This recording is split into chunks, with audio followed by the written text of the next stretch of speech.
Hello, hello! In this video I thought I would show you some paintings that I think are now finished and to really just share a little bit of what I'm up to in my art practice. So in the last video I showed you some paintings, some acrylic paintings on paper that were sort of in their awkward middle stage, and since that video I spent a couple more days pottering around with them and then I thought they were finished, and so I waited for them to dry. I stacked them up with some glassine paper just to interleave them, and then I put them into my plan chest and I didn't look at them. So it's been about, I think it's been 8 days since I thought that they were finished, and I haven't looked at them since. And I always like to leave a chunk of time, a bit of space in between finishing a painting and actually declaring the painting finished. Somehow I need that bit of objectivity to be able to look at the painting with fresh eyes and just see it, I think, more clearly. When I've just spent days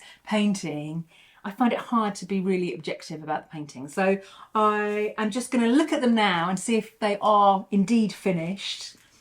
And I thought I'd take you with me as I do that. So let's have a look.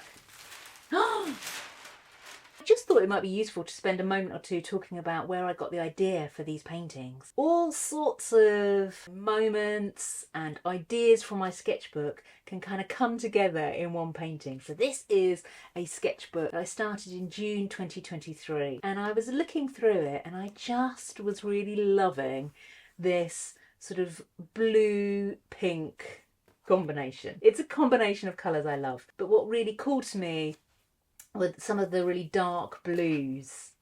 And so when I was thinking about the colour palette that I wanted to use in these paintings, I did flick through some of my old sketchbooks, hunting for colour ideas.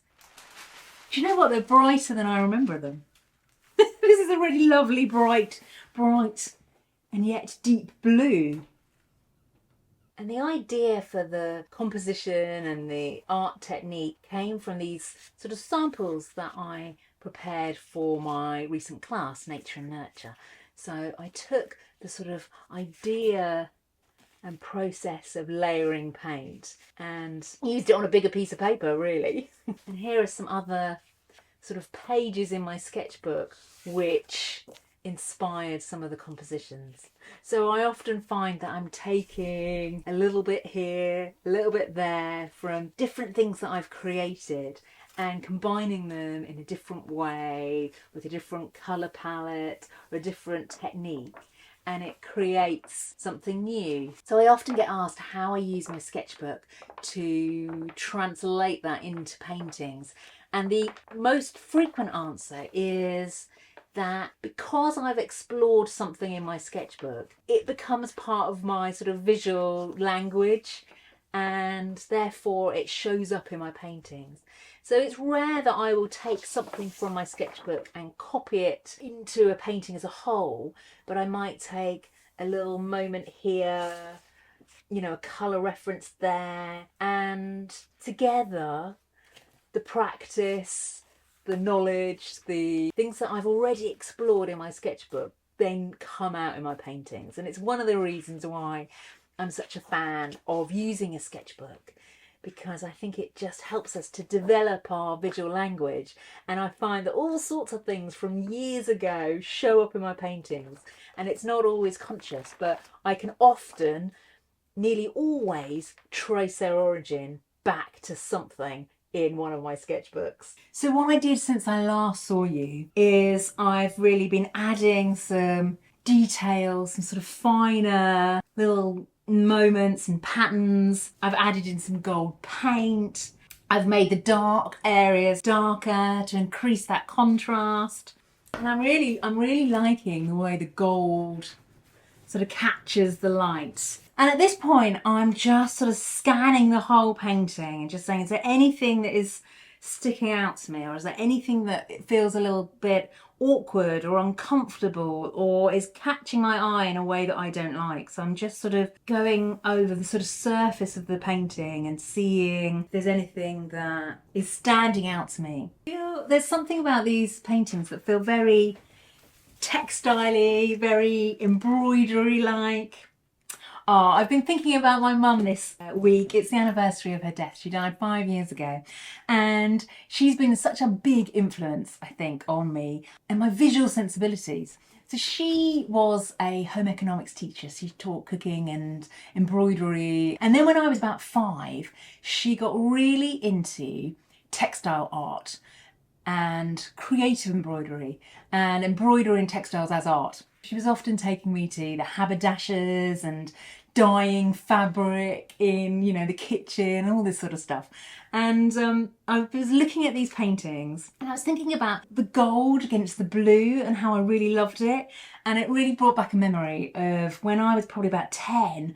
She created this textile piece inspired by, I think it was oil-bearing rock or some sort of geological piece, and it was turquoise and gold. The visual memory of the turquoise and the blue and the gold, it came back to me as I was looking at these paintings. And I wasn't thinking about that as I was painting, but it's funny how we collect these little visual morsels, and I think our own personal aesthetic and the colours that we like and the colour combinations we like are really imbued with all of our experiences. And it's really funny, I haven't thought about that piece that she made for, I don't know, 10 years, 20 years. And it just came back to me. I was looking at these paintings, which I think is sort of like, a nice, delightful thing this week. So I made some notes about how I wanted these paintings to feel. When I was sort of in that halfway stage where they were feeling a bit difficult and awkward, I wrote down some kind of guiding philosophy and guiding thoughts about how I wanted these paintings to feel to me. And so now I'm looking at them and trying to decide whether they're finished and thinking about actually, do they feel the way I wanted them to feel? So I wanted them to feel joyful but also have a depth, have a sort of history. I've put wildness and order, so I want them to feel a little bit undone but also to have an order and a neatness, that contrast of a little bit sort of painterly but also with a neatness. So I'm just looking at these paintings through that lens and saying, actually, do they feel like that to me? And I think they do. So that's helping me to also say, yeah, I think these paintings are what they're going to be. And that's them, they're done. So the next thing I do is name them and photograph them, and I'll put them on my website. I think quite hard about the names because I want them to represent the painting well and to represent what I wanted the painting to feel like. So I'm sort of playing with some ideas. They definitely feel like sort of moonlit garden, maybe delightful moments in the moonlit garden, something like that. Or is that too long? I don't know. I'm going to think about the names because I just want them to be right. I want to name the paintings in a way that is mindful and cognizant of what I want them to feel. It's like a little clue.